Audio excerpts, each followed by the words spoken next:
오늘 준비한 영상은 조선시대 기생들의 다소 충격적인 피임법에 대한 영상입니다. 임질 환자들을 위한 남자 전용 특허 콘돔. 1928년 5월 9일 조선일보에 실렸던 콘돔 광고입니다. 우리나라의 콘돔은 일제강점기에 처음 들어왔다고 알려져 있는데요. 이 광고는 동흥당화학부에서 최근 발명한 특허 제품 사꾸는 음부의 착용에 근본적으로 성적 활력을 불러일으켜 남녀 간의 관계에 도움이 되고 매독과 임질 등의 성병도 예방할 수 있다고 말합니다. 광고의 끝에는 마음에 들지 않을 때는 언제든지 반품하여도 개의치 않는다며 제품에 굉장히 자신 있는 모습을 보여주죠. 가정화합지우 가정을 화목하게 하는 벗이라는 제목으로 광고가 실리기도 했습니다. 방독미 간무 매독을 방지하고 느낌이 좋다는 얘기입니다. 지금으로부터 무려 100년 전이니 왠지 모르게 이런 쪽으로는 근엄했을 시절 같지만 표현은 지금보다 더 적나라합니다. 물론 당시에는 허위 광고에 대한 법이 없었기 때문에 사람들은 전부 믿었죠. 그렇다면 더 오래전 콘돔이 없던 조선시대에서는 피임을 어떻게 했을까요? 예전에도 원치 않는 임신은 피하려 했다.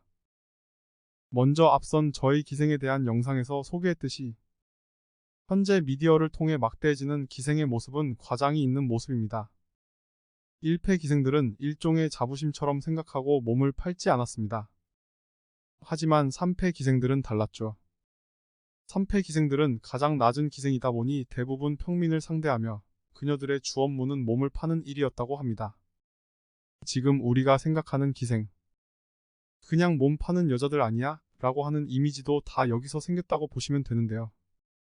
법적으로도 몸을 파는 것에 규제가 없었으며 그들을 부르는 명칭에도 창기 그냥 몸을 파는 기생이 존재했다고 합니다. 평소 사극에서 우리 땡땡 어르신 하면서 나오는 이 기생들이 3패 기생이라고 생각하시면 됩니다. 과거 방기라고 불렸던 군인들에게 보내진 기생들이 있었는데 보내진 기생들은 당연히 그에 대한 보수를 받았습니다. 그 금액이 생각보다 많았다고 전해집니다. 그렇게 보면 1패 기생들을 제외한 2에서 3패 기생들은 결국 다양하게 몸을 팔면서 많은 수익을 남겼다는 이야기죠. 그럼 이들은 과연 몸을 팔던 도중 피임을 하였을까요? 놀랍게도 이 친구들도 피임을 하긴 했다고 합니다. 충격적인 당시 피임법. 근데 이게 좀 충격적입니다. 첫 번째로는 창호지입니다. 창호지는 현재의 피임 방법 중 페미돔과 매우 비슷한 방법인데요. 페미돔은 콘돔의 여성용 버전이라고 볼 수 있습니다. 양반들이 기생들을 불러 잠자리를 가지기 전 의원에게 찾아가면 창호지를 전달해줬다고 하는데요.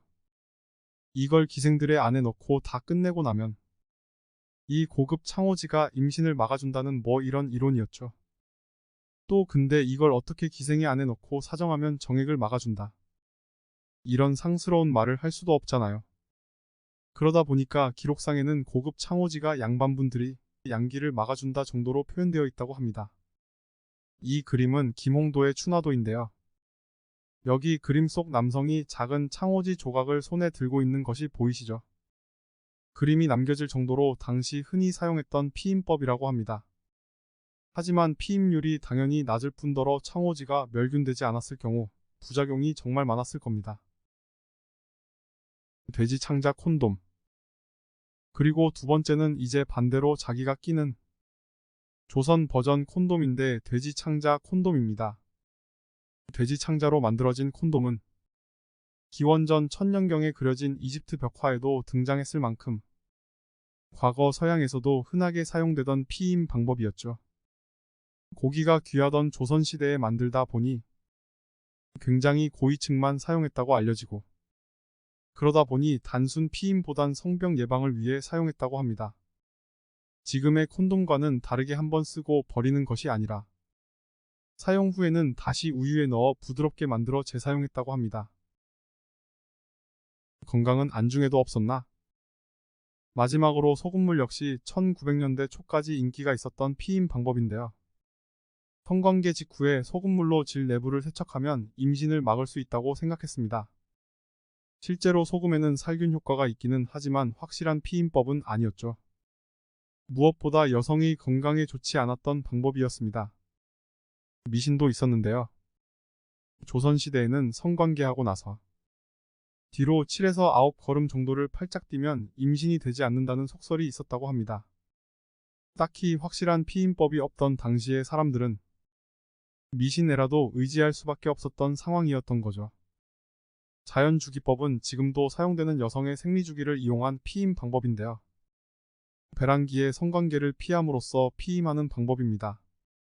하지만 정확한 자연주기법을 사용해도 임신이 될 확률은 25%나 되고, 더군다나 당시에는 정확한 배란 주기에 대한 이해가 떨어졌기 때문에 이 방법 또한 피임될 확률은 다소 낮은 편이었습니다. 지금 들으면 하나같이 말도 안 되고 끔찍한 방법들 뿐인데요. 실제로 위에서 언급된 창호지 소금물 말고도 많은 내용물을 여성의 질 안으로 넣어 임신을 막으려고 시도한 경우가 많았다고 합니다. 이는 여성들에게 굉장히 위험한 상황으로 다가왔던 것이죠. 오늘 준비한 영상은 여기까지입니다. 건강에 대한 걱정은 찾아볼 수도 없는 충격적인 피임법들에 알아봤습니다.